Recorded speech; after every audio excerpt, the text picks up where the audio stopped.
નમસ્કાર વિદ્યાર્થી મિત્રો, માય સેલ્ફ કેતન ચોટલિયા। આશા રાખું છું બધા જ લોકો મજામાં હશે। યસ, બધા લોકો કોરોના કાળમાં અત્યારે ઓનલાઈન ટીચિંગનો લાભ ઉઠાવી રહ્યા છે। યસ, તમે ખ્યાલ છે ધોરણ 9ના આપણે ઘણા બધા ગ્રામરના ટોપિક આપણે આ ચેનલમાં કવર કર્યા।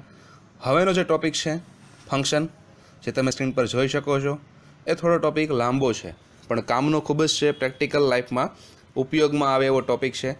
અને ધોરણ 9, 10, 11, 12 બધા જ ધોરણમાં તમને ફંક્શન ગ્રામરના ટોપિકમાં જોવા મળશે। હા, એ બધા ધોરણ વાઇઝ અલગ અલગ માર્ક્સમાં પૂછાઈ શકે છે। ધોરણ 9માં 9થી 10 માર્ક્સનો આ ટોપિક પૂછાય છે, ધોરણ 10માં પણ પૂછાય છે અને 11, 12માં પણ તમને આ જ ટોપિક પૂછાવાનો છે। તો ખાસ ટોપિક સમજવાનો છે અને આ ટોપિક માટે તમારે આગળનું બધું જ ગ્રામરનું નોલેજ હોવું જરૂરી છે। તો આ ટોપિક આપણે ખૂબ જ શાંતિથી શીખીશું, જેથી તમારો આ ટોપિકમાં મેક્સિમમ માર્ક્સ એક્ઝામમાં કવર થાય। વિદ્યાર્થી મિત્રો, આ ટોપિકમાં તમારે ઘણા બધા ફંક્શનો આવશે, એને બધાના તમને નામ, નિયમો, ઉદાહરણ તમારે યાદ રાખવાના જરૂરી છે, જે તમારે સ્પેશિયલી કોઈ અલગથી ગોખણપટ્ટીથી યાદ રાખવાના હોતા નથી। જે તમને ફંક્શનનું નામ હોય એના જ ગુજરાતી પ્રમાણે કંઈક કાર્ય કરતું હોય છે અને એ પ્રમાણે તમારે યાદ રાખવાના હોય છે।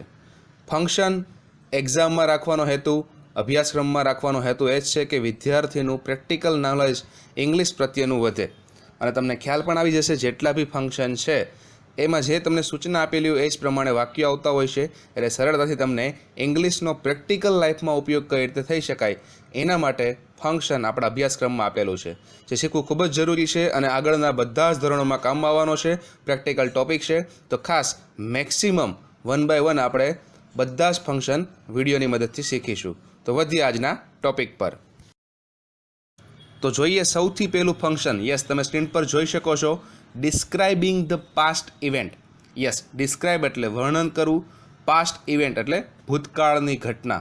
ભૂતકાળની ઘટનાને વર્ણન કરતું ફંક્શન આપણે સૌથી પહેલું શીખવાના છીએ। યસ, તો સ્ટાર્ટ કરીએ ડિસ્ક્રાઇબિંગ ધ પાસ્ટ ઇવેન્ટ। કાઉસમાં તમે જોઈ શકો છો ગુજરાતી ભૂતકાળની બનાવો વર્ણવવા માટે। યસ, ભૂતકાળની કોઈ ક્રિયા બની ગઈ હોય છે, કોઈ બનાવ બની ગયો હોય કે ઘટનાનું વર્ણન કરવું હોય ત્યારે તમારે ડિસ્ક્રાઇબિંગ ધ પાસ્ટ ઇવેન્ટ ફંક્શનનો ઉપયોગ કરવાનો છે। યસ, મોટે ભાગે સાદો ભૂતકાળ અને ચાલુ ભૂતકાળની રચનાનો ઉપયોગ થાય છે।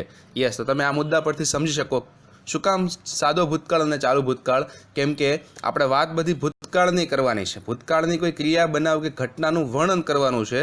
તો ભૂતકાળની વાત હોય ત્યારે ભૂતકાળના કાળથી જ પોસિબલ છે, તો એના માટે તમારે યાદ રાખવાનું છે સાદો ભૂતકાળ અને ચાલુ ભૂતકાળની રચનાનો ઉપયોગ તમારે ડિસ્ક્રાઇબિંગ ધ પાસ્ટ ઇવેન્ટ ફંક્શનમાં કરવાનો છે। અને વિદ્યાર્થી મિત્રો, કાળનું નોલેજ તમને એટલું પકડ હોવી જોઈએ કે કોઈ પણ કાળ આવે એટલે તરત તમને એની વાક્ય રચના ખ્યાલ જ હોવી જોઈએ। તો વિદ્યાર્થી મિત્રો, તમે સરળતાથી સમજી શકો છો, સાદો ભૂતકાળની વાત છે એટલે બધા જ વાક્યોમાં તમને ક્રિયાપદનું બીજું રૂપ કરતાં પછી તરત જ દેખાય, તો એ તમારું ડિસ્ક્રાઇબિંગ ધ પાસ્ટ ઇવેન્ટનું વાક્ય હોઈ શકે છે। ચાલુ ભૂતકાળ પ્રમાણે તમને ખ્યાલ છે વોઝ વેર પ્લસ આઈએનજી દેખાય। યસ, તો તમારે ચાલુ ભૂતકાળનું વાક્ય હોવાનું છે, તો તમારું એ વાક્ય ડિસ્ક્રાઇબિંગ ધ પાસ્ટ ઇવેન્ટમાં આવી શકે છે। હવે સાદું ભૂતકાળનું વાક્ય નકારમાં હોય તો ડીડ પ્લસ નોટ પ્લસ મૂળરૂપ। યસ, આવી તમને રચના દેખાય તો એવા પણ વાક્યો તમને ડિસ્ક્રાઇબિંગ ધ પાસ્ટ ઇવેન્ટમાં આવી શકે છે। તો વિદ્યાર્થી મિત્રો, ખાસ યાદ રાખો, ભૂતકાળની જે વાત કરવાની હોય એમાં તમારે ડિસ્ક્રાઇબિંગ ધ પાસ્ટ ઇવેન્ટ ફંક્શનનો ઉપયોગ કરવાનો છે। જે તમને 3 મુદ્દા સ્ક્રીન પર દેખાઈ રહ્યા છે એ સમજવા માટે ખૂબ જ કામના છે અને આ જ બધા મુદ્દાઓને આધારે ડિસ્ક્રાઇબિંગ ધ પાસ્ટ ઇવેન્ટના વાક્યો બનતા હોય છે। સો સરળતા માટે આપણે જોઈ લઈએ વાક્યો, જેથી તમારું ફંક્શન ક્લિયર થાય। તો જોઈએ સૌથી પહેલું વાક્ય, આઈ મેડ અ મિસ્ટેક ઇન ધ ક્લાસરૂમ। મેં વર્ગખંડમાં ભૂલ કરી। હવે તમને આ કરતા દેખાય છે, કરતા પછી તરત જ તમને ક્રિયાપદનું બીજું રૂપ મેકનું મેળ દેખાય છે, એટલે કે સાદા ભૂતકાળનું વાક્ય થયું અને ક્લાસરૂમમાં વર્ગખંડમાં મિસ્ટેક કરી મતલબમાં ભૂતકાળમાં વાત છે, સાદા ભૂતકાળનું વાક્ય છે, એટલે આ વાક્ય તમારું બનશે ડિસ્ક્રાઇબિંગ ધ પાસ્ટ ઇવેન્ટનું। બીજું વાક્ય જોઈએ, Sneha was describing the picture when I looked at her. જ્યારે મેં તેની સામે જોયું, મતલબ જ્યારે મેં સ્નેહાની સામે જોયું ત્યારે તે પિક્ચરનું વર્ણન કરતી હતી। તો અહીંયા પણ તમે જોઈ શકો છો ઘટનાનું વર્ણન છે। યસ, એટલે કે આ પણ વાક્ય ડિસ્ક્રાઇબિંગ ધ પાસ્ટ ઇવેન્ટમાં આવશે, કારણ કે વાક્ય તમારું દેખાય છે ચાલુ ભૂતકાળમાં વોઝ પ્લસ ડિસ્ક્રાઇબિંગ. ત્રીજા વાક્યની વાત કરીએ તો Rinki got 2 awards in the ceremony, મતલબમાં ફંક્શનમાં રિંકીને 2 એવોર્ડ મળ્યા. તો અહીંયા પણ ભૂતકાળની જ વાત છે કે ભૂતકાળમાં મળેલા છે એને, અને સાદા ભૂતકાળનું વાક્ય છે કારણ કે રિંકી પછી તરત જ તમને ક્રિયાપદનું બીજું રૂપ દેખાય છે, જે ગોટનું બીજું રૂપ છે ગોટ, ગેટનું બીજું રૂપ છે ગોટ. તો વિદ્યાર્થી મિત્રો, આ વાક્ય પણ સાદા ભૂતકાળનું હોવાથી આ વાક્ય પણ તમારે આવશે ડિસ્ક્રાઇબિંગ ધ પાસ્ટ ઇવેન્ટમાં. અને ચોથું વાક્ય જોઈએ, Suraj did not attend school yesterday. સૂરજે ગઈકાલે સ્કૂલમાં અટેન્ડ મતલબમાં હાજરી આપી નહીં. તો અહીંયા પણ તમારું સાદા ભૂતકાળનું વાક્ય છે કારણ કે ડીડ પ્લસ નોટ પ્લસ ક્રિયાપદનું તમને પહેલું રૂપ દેખાય છે. કેમ કે સાદા ભૂતકાળનું વાક્ય હોય, નકારનું વાક્ય હોય ત્યારે તમારે ક્રિયાપદનું મૂળ રૂપ જ આવે છે. મતલબમાં અહીંયા પણ સાદા ભૂતકાળનું વાક્ય છે એટલે આ વાક્ય પણ તમારે આવશે ડિસ્ક્રાઇબિંગ ધ પાસ્ટ ઇવેન્ટમાં. તો વિદ્યાર્થી મિત્રો, આ ફંક્શનના આધારે તમે કહી શકો કે સાદા ભૂતકાળ અને ચાલુ ભૂતકાળ બે જ કાળનો ઉપયોગ થાય છે. એટલે કે એ પ્રમાણે આ ફંક્શનની વાક્ય રચના જોઈએ તો તમારી 3 વાક્ય રચના બને, જે તમે સ્ક્રીન પર જોઈ શકો છો. પહેલી વાક્ય રચનામાં તમને દેખાય છે કર્તા પ્લસ ભૂતકાળનું રૂપ પ્લસ કર્મ પ્લસ અન્ય શબ્દો, એટલે કે સાદા ભૂતકાળની વાક્ય રચના. બીજી વાક્ય રચના કર્તા પ્લસ ડીડ નોટ પ્લસ મૂળરૂપ પ્લસ કર્મ પ્લસ અન્ય શબ્દો. આ તમને વાક્ય રચના દેખાય છે સાદા ભૂતકાળની નકારની વાક્ય રચના. અને ત્રીજી વાક્ય રચના કર્તા પ્લસ વોઝવર પ્લસ આઈએનજી પ્લસ કર્મ પ્લસ અન્ય શબ્દો, એટલે કે ચાલુ ભૂતકાળની વાક્ય રચના. તો ઇન શોર્ટ આપણે એટલું કહી શકીએ કે બે જ કાળનો ઉપયોગ થાય છે, સાદો ભૂતકાળ અને ચાલુ ભૂતકાળ. જો આ બે કાળના તમને વાક્ય દેખાય તો એ તમારું ફંક્શન છે ડિસ્ક્રાઇબિંગ ધ પાસ્ટ ઇવેન્ટ. હવે વિદ્યાર્થી મિત્રો, એક્ઝામમાં ફંક્શન ટોપિક તમારે ગ્રામરમાં કઈ રીતે આવે છે એની વાત કરીએ તો કંઈક આ રીતે સૂચના હશે, કમ્પ્લીટેશન ઓફ ડાયલોગ. એક ડાયલોગ આપેલો હશે, બે વ્યક્તિ વાતચીત કરતા હશે અને બીજા વ્યક્તિમાં તમારે ફંક્શન પ્રમાણે તમારે આન્સર સિલેક્ટ કરવાનો હોય છે. અને આ ટાઈપના MCQ સ્વરૂપે પૂછાય છે, જેની સૂચના તમને હું વાંચીને સંભળાવું છું. તમે સ્ક્રીન પર જોઈ પણ શકો છો. આપેલા 4 MCQsમાંથી વાક્યના કાળ અને વાતચીત કરનારને ધ્યાનમાં રાખી યોગ્ય વિકલ્પ પસંદ કરો. યસ, તમને કાઉસમાં જે ફંક્શન આપેલું હોય છે એના આધારે તમારે નીચે આપેલા ઓપ્શનમાંથી એક યોગ્ય વિકલ્પ પસંદ કરવાનો હોય છે. ધોરણ 10માં આવા 3 પ્રશ્નો પૂછાશે અને અહીં બધા જ ફંક્શનની માહિતી આપેલી છે અને આપણે બધાનો અભ્યાસ કરવાનો છે અને જેની મદદથી આપણે 3 માર્ક્સ મળશે. તો આપણે જોઈએ કઈ રીતે આ પ્રકારના પ્રશ્નો આપણે એક્ઝામમાં સોલ્વ કરી શકીએ. તો થોડા ઉદાહરણની પ્રેક્ટિસ કરીશું આપણે. તો જોઈએ સૌથી પહેલું વાક્ય, રિષિ અને ઝીલ. અહીં બે વ્યક્તિની વાત છે. Rishi, how did you spend your summer vacation? Yes, Gujarati તમે કરશો તો શું થશે? તારું સમર વેકેશન, ઉનાળાનું વેકેશન છે એ તું કઈ રીતે વિતાવીશ? યસ, તો એના માટે તમે ઓપ્શન જોઈ શકો છો. ઝીલ બોલીને સંભળાવે છે, વી આપેલું છે અને પછી તમને ડેશ ડેશ ડેશ અને ફંક્શન આપેલું છે ડિસ્ક્રાઇબિંગ ધ પાસ્ટ ઇવેન્ટ. તો આનો મતલબ એવો થશે, તમારે નીચે આપેલા 4 ઓપ્શનમાંથી ડિસ્ક્રાઇબિંગ પાસ્ટ ઇવેન્ટ પ્રમાણે તમારે વાક્ય સિલેક્ટ કરવાનું છે. તો હમણાં આપણે વાત કરીએ પ્રમાણે પાસ્ટ ઇવેન્ટમાં તો 2 જ વાક્યો આવશે, સાદો ભૂતકાળ અને ચાલુ ભૂતકાળ. તો જોતા જઈએ આપણે બધા વાક્યો.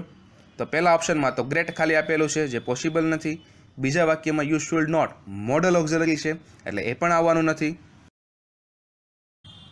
સી ઓપ્શન જોઈએ તો we went to Goa and stay there for a week. આ વાક્ય કહેવામાં બની શકે છે. એનું કારણ છે વી પછી વેન્ટ, તરત જ ક્રિયાપદનું બીજું રૂપ દેખાય છે એટલે કે સાદા ભૂતકાળનું વાક્ય છે.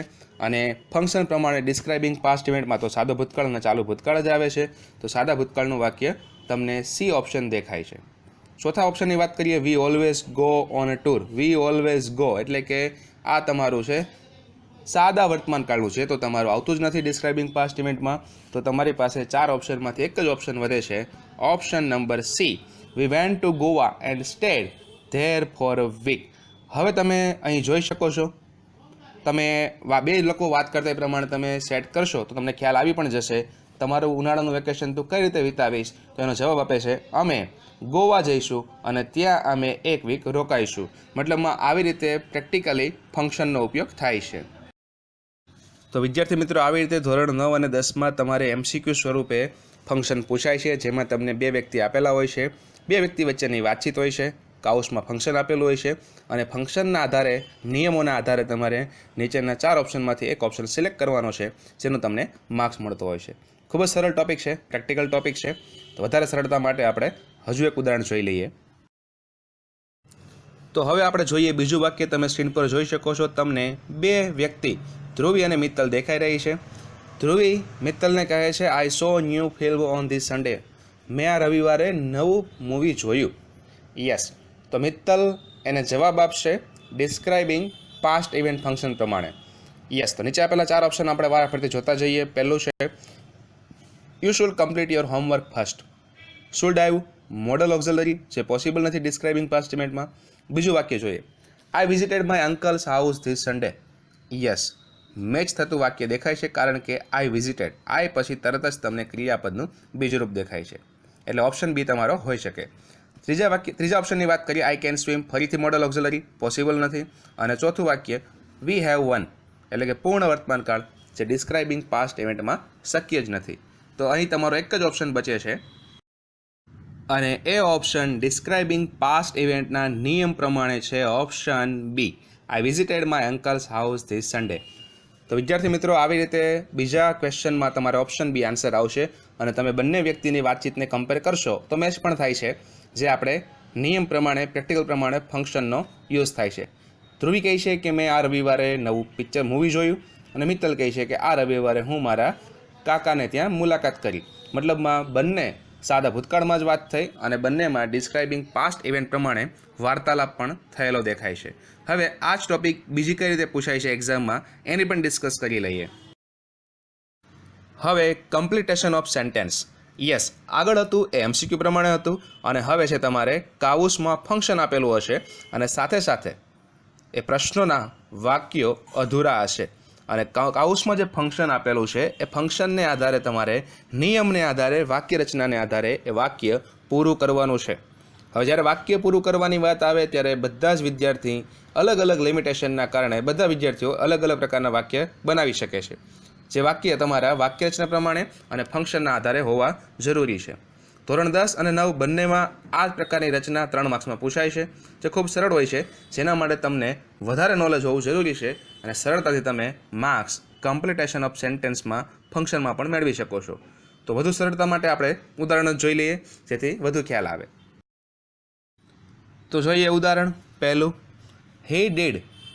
તમને બ્લેન્ક આપેલું છે અને કાઉસમાં લખેલું છે ડિસ્ક્રાઇબિંગ પાસ્ટ ઇવેન્ટ, એટલે કે અહીં તમને થોડી હિન્ટ આપેલી છે હી ડીડ. હવે તમારે ડિસ્ક્રાઇબિંગ પાસ્ટ ઇવેન્ટ પ્રમાણે વાક્ય બનાવવાનું છે. તો વાક્ય બનાવીએ આપણે, જે તમે સ્ક્રીન પર જોઈ શકો છો. He did not eat an apple yesterday. Yes, અહીં આપણે કમ્પલસરી ડીડવાળી રચના હોવાથી સાદા ભૂતકાળની નકારની વાક્ય રચના જ બનાવવી પડશે.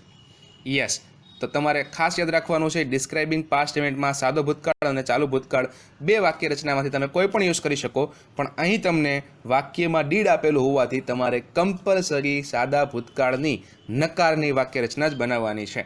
તો ક્રિયાપદનું રૂપ લખવામાં ખાસ ધ્યાન રાખવાનું છે. નકારની વાક્ય રચનામાં તમારે મૂળ રૂપ જ લેવાનું છે અને સાદા ભૂતકાળમાં વાક્ય હોવાથી મેં સાદા ભૂતકાળનો શબ્દ સૂચક યસ્ટરડે પણ લખેલો છે. તો વિદ્યાર્થી મિત્રો, આવી રીતે તમને થોડું એવું વાક્ય આપેલું હશે અને ફંક્શનના આધારે તમારે વાક્ય પૂરું કરવાનું છે, જેના તમને માર્ક્સ મળશે. હવે ડિસ્ક્રાઇબિંગ પાસ્ટ ઇવેન્ટમાં સાદો ભૂતકાળ અને ચાલુ ભૂતકાળ બંનેની વાક્ય રચનાનો સમાવેશ થતો હોવાથી અમુક કાળ સૂચક શબ્દ પ્રમાણે કાળ વાપરવો, જે તમારી અલગ ઇમ્પ્રેશન પૂરી પાડશે. જેમ કે અહીં તમે જોઈ શકો છો, આ વાક્યમાં આપણે યસ્ટરડે લખેલું છે કેમ કે સાદા ભૂતકાળનું વાક્ય બનાવેલું છે. તો આવા શબ્દ જે સૂચક શબ્દ છે કાળ પ્રમાણે એ પણ તમને ખ્યાલ હોવા જરૂરી છે, જેથી તમારું કાળમાં પણ ઇમ્પ્રુવમેન્ટ થશે અને પેપર ચેકર સામે તમારી એક સારી એવી ઇમ્પ્રેશન ઊભી થશે. હવે આપણે જોઈએ બીજું વાક્ય. બીજું વાક્ય જોઈ શકો છો, તમને માય મધર કરતા તરીકે આપેલું છે, ત્યારબાદ બ્લેન્ક છે અને કાઉસમાં ફંક્શન છે ડિસ્ક્રાઇબિંગ પાસ્ટ ઇવેન્ટ. તો અહીં તમને ઓનલી કરતા જ આપેલો છે. તો અહીં તમારા માટે 2 ઓપ્શન અવેલેબલ છે. તમે સાદો ભૂતકાળનો પણ ઉપયોગ કરી શકો અને ચાલુ ભૂતકાળનો પણ ઉપયોગ કરી શકો. યસ, આ પ્રકારના વાક્ય ઘણીવાર એક્ઝામમાં સરળ પડી જતા હોય છે, કારણ કે તમારી પાસે 2 ચોઈસ છે અને જે કાળમાં તમારે વધારે પકડ હોય એ કાળની મદદથી તમે વાક્ય બનાવી શકો છો. અને જે કાળ પ્રમાણે તમે વાક્ય બનાવો એ કાળ પ્રમાણે તમે કાળ સૂચક શબ્દ વાપરશો તો એ ખૂબ જ સારી ટેવ પણ ગણાય છે અને તમારી એક અલગ જ ઇમ્પ્રેશન ઊભી પણ પાડશે. તો આપણે આ વાક્યને આધારે બંને કાળમાં વાક્ય બનાવીએ છીએ. યસ, તમે સ્ક્રીન પર જોઈ શકો છો, my mother bought some apples for me yesterday. અને બીજું વાક્ય બનાવેલું છે, my mother was buying some apples for me at that time. Yes, બે વાક્ય આપેલા છે અને બંને કાળમાં આપેલા છે.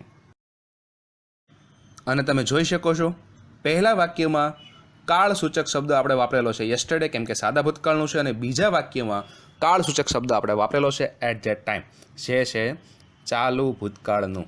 યસ, આવા શબ્દ વાપરીને તમે તમારું વાક્ય પણ લોંગ બનાવી શકો છો અને સાથે સાથે એક અલગ જ ઇમ્પ્રેશન પેપર ચેકરના મગજમાં તમે ડેવલપ કરી શકો છો. તો વિદ્યાર્થી મિત્રો, આ પ્રકારે વાક્ય બનાવશો તો તમારી ખૂબ જ એક સારી પકડ ઇંગ્લિશમાં પણ ડેવલપ થશે અને એક સારું એવું નોલેજ તમારું ડેવલપ થશે. હવે આપણે વાત કરીએ ત્રીજા વાક્યની.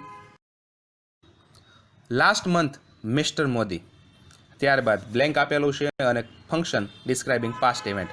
તો હવે અહીં તમને એક કાળ સૂચક શબ્દ આપેલો છે લાસ્ટ મંથ, જે તમને ખ્યાલ હોવો જોઈએ એક જ કાળમાં આવે છે લાસ્ટવાળા શબ્દો સાદા ભૂતકાળમાં.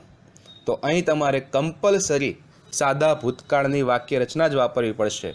અહીં તમને ડિસ્ક્રાઇબિંગ પાસ્ટ ઇવેન્ટ કાઉસમાં લખેલું છે, પણ તમે ચાલુ ભૂતકાળની વાક્ય રચના નહીં વાપરી શકો, કારણ કે સાદા ભૂતકાળનો કાળ સૂચક શબ્દ તમને આપેલો છે લાસ્ટ મંથ.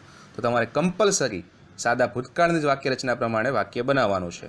તો સાદા ભૂતકાળ પ્રમાણે કરતાં પછી તરત જ તમે બીજું રૂપ ક્રિયાપદનું કોઈ પણ મૂકી શકો છો અને એ પ્રમાણે તમારે વાક્ય રચના પ્રમાણે તમે સાદા ભૂતકાળની વાક્ય બનાવી શકો. તો સ્ક્રીન પર તમે જોઈ શકો છો, last month mister Modi visited the Taj Mahal. ગયા મહિનામાં મિસ્ટર મોદીએ તાજમહેલની મુલાકાત કરી.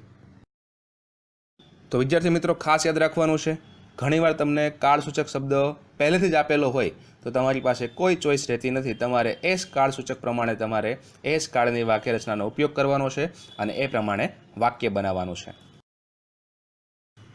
હવે જોઈએ ફોર્થ અને ફિફ્થ વાક્ય. બંને તમે સાથે તમે સ્ક્રીન પર જોઈ શકો છો. વેન આઈ સો ખુશી ડેશ ડેશ ડેશ ડેશ. અને પાંચમું છે when the light vent of. અહીં તમને બંને વાક્યમાં વેનથી વાક્ય શરૂ થયેલું દેખાય છે અને બંનેમાં સેમ ફંક્શન આપણે યુઝ કરવાનું છે, ડિસ્ક્રાઇબિંગ પાસ્ટ ઇવેન્ટ. તો વિદ્યાર્થી મિત્રો, વેનનો એક નિયમ છે જે તમારે યાદ રાખવાનો છે. જ્યારે પ્રશ્નમાં વેન હોય તો એની સાથે સાદો ભૂતકાળ હોય, મતલબમાં વેન સાથે જો તરત જ તમને સાદો ભૂતકાળ દેખાય તો તમે ચાલુ ભૂતકાળ અને સાદો ભૂતકાળ બંને વાક્ય રચના વાપરી શકો છો. તો અહીં આપણે બંને વાક્ય રચનાના આધારે આપણે વાક્ય બનાવીશું, જેથી તમને ખ્યાલ આવે વેનવાળું વાક્ય આવે તો ડિસ્ક્રાઇબિંગ પાસ્ટ ઇવેન્ટમાં કઈ રીતે વાક્ય બનાવી શકાય. તો ચોથા વાક્યનો આન્સર બનાવીશું વેન આઈ સો ખુશી સી વોઝ રીડિંગ. અને પાંચમા વાક્યનો આન્સર બનાવીશું when the light vent of everybody became silent. એકમાં સાદો ભૂતકાળ છે તો એકમાં ચાલુ ભૂતકાળ છે. હવે જોઈએ six sentence. She falls off while. Function આપ્યું છે ડિસ્ક્રાઇબિંગ પાસ્ટ ઇવેન્ટ. અહીં તમને એક શબ્દ દેખાય છે વાઇલ. તો વિદ્યાર્થી મિત્રો, વાઇલનો પણ એક નિયમ છે. વાઇલ સાથે ચાલુ વર્તમાનકાળ અને ચાલુ ભૂતકાળની વાક્ય રચના જ વાપરી શકાય. તો આપણે અહીં ફંક્શન વાપરવાનું છે ડિસ્ક્રાઇબિંગ પાસ્ટ ઇવેન્ટ. તો વાઇલ સાથે જે બે વાક્ય રચના છે એમાંથી પાસ્ટ ઇવેન્ટમાં ચાલુ વર્તમાનકાળ તો આવતું નથી. તો તમારી પાસે જ્યારે વાઇલ આવે અને ફંક્શન ડિસ્ક્રાઇબિંગ પાસ્ટ ઇવેન્ટ હોય ત્યારે તમારી પાસે એક જ ઓપ્શન વધે છે, ચાલુ ભૂતકાળ. યસ, ખાસ ધ્યાન રાખવાનું છે, એક્ઝામમાં તમારે વાઇલ આપેલું હોય, ડિસ્ક્રાઇબિંગ પાસ્ટ ઇવેન્ટ આપેલી હોય તો સાદા ભૂતકાળની વાક્ય રચના પ્રમાણે વાક્ય બનાવવાનું નથી, કેમ કે વાઇલ સાથે સાદો ભૂતકાળ આવતો નથી. તમારે કમ્પલસરી વાઇલ સાથે ડિસ્ક્રાઇબિંગ પાસ્ટ ઇવેન્ટમાં ચાલુ ભૂતકાળની વાક્ય રચના જ વાપરવી પડશે, તો જ તમને માર્ક્સ મળશે. તો આપણે ચાલુ ભૂતકાળની વાક્ય રચના પ્રમાણે વાક્ય બનાવીએ સિક્સ સેન્ટેન્સનું. She fell off while she was walking fast. જ્યારે ઝડપથી ચાલતી હતી ત્યારે તે પડી ગઈ. હવે જોઈશું સેવન્થ વાક્ય. Yesterday at 9 PM children dash dash dash. અને ફંક્શન આપેલું છે ડિસ્ક્રાઇબિંગ પાસ્ટ ઇવેન્ટ. યસ, તો અહીં તમને દેખાય છે યેસ્ટરડે. તો ઘણા વિદ્યાર્થીઓ યેસ્ટરડે સાદા ભૂતકાળમાં આવે છે એના હિસાબે સાદા ભૂતકાળનું વાક્ય બનાવશે, જેના કારણે એક્ઝામમાં તેનો માર્ક્સ મળશે નહીં. ખાસ ધ્યાન રાખવાનું છે તમારે આ નિયમ. જ્યારે યેસ્ટરડે આપેલું હોય પણ સાથે સમય ફિક્સ આપેલો હોય, જેમ કે યેસ્ટરડે એટ 9 PM, ગઈકાલ તો ખરી પણ સાથે એમાં સમય ફિક્સ આપેલો છે 9 વાગ્યાનો. તો જ્યારે યસ્ટરડે સાથે સમય ફિક્સ આપેલો હોય ત્યારે તમારે એ ચોક્કસ સમય થઈ જાય છે, અને ચોક્કસ સમય સાથે યસ્ટરડે હોય ત્યારે તમારે સાદો ભૂતકાળ નહીં આવે ત્યારે તમારે વાપરવાનો છે ચાલુ ભૂતકાળ. યસ, આ નિયમ ખૂબ જ ધ્યાનમાં રાખવાનો છે. ઘણા વિદ્યાર્થીઓ આ નિયમમાં મિસ્ટેક કરે છે, જેના હિસાબે એક્ઝામમાં માર્ક્સ જાય છે. તો વિદ્યાર્થી મિત્રો, અહીં યસ્ટરડે સાથે ચોક્કસ સમયગાળો 9 PM હોવાથી આપણે ચાલુ ભૂતકાળનો ઉપયોગ કરીને વાક્ય બનાવીએ. 7મું, yesterday at 9 PM children were playing in the garden. Yes, ખાસ યાદ રાખવાનું છે, આ પ્રકારના નિયમો સાથે તમારે ડિસ્ક્રાઇબિંગ પાસ્ટ ઇવેન્ટનો ઉપયોગ કરવાનો છે. ડિસ્ક્રાઇબિંગ પાસ્ટ ઇવેન્ટ વિદ્યાર્થી મિત્રો આપણે આ વિડીયોમાં શીખ્યા. આપણે બધા જ ફંક્શન વારાફરતી વિડીયોમાં શીખવાના છીએ, જેની મદદથી તમને બધા જ ફંક્શનનો ખ્યાલ આવે. તો વિદ્યાર્થી મિત્રો, આ આપણો ફંક્શનનો પાર્ટ 1 હતો, જેમાં આપણે ડિસ્ક્રાઇબિંગ પાસ્ટ ઇવેન્ટની પ્રેક્ટિસ કરી. યસ, ખાસ મહત્ત્વનો વિડીયો છે, અને આ ફંક્શન તમને બધા જ ધોરણમાં એક માર્ક્સમાં તો પૂછાય જ છે. એટલે આ ફંક્શન તમારા માટે IMP પણ છે અને સરળ પણ છે.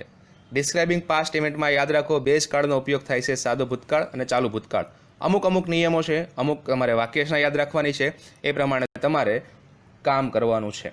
2 પ્રકારે પૂછાય છે, જોડકા સ્વરૂપે પણ 9માં આવે છે, કમ્પ્લીટ ધ સેન્ટેન્સ સ્વરૂપે પણ આવે છે. એમાં MCQ અને ફંક્શન બંને રીતે પૂછાય છે. હવે આગળના જેટલા બી ફંક્શન આપણે ડિસ્કસ કરીશું એ બધા જમાં સેમ આ રીતે ડિસ્કસ કરીશું. સાથે એમની વાક્યરચના અને નિયમોની ડિસ્કસ કરીશું અને ઉદાહરણ પણ સોલ્વ કરીશું. તો આ વિડીયોને મેક્સિમમ રિવાઇઝ કરો, જેથી તમારો ફંક્શનનો કન્સેપ્ટ ક્લિયર થાય. મળીશું આવનારા વિડીયો પર નવા ફંક્શન સાથે. થેન્ક યુ, આભાર.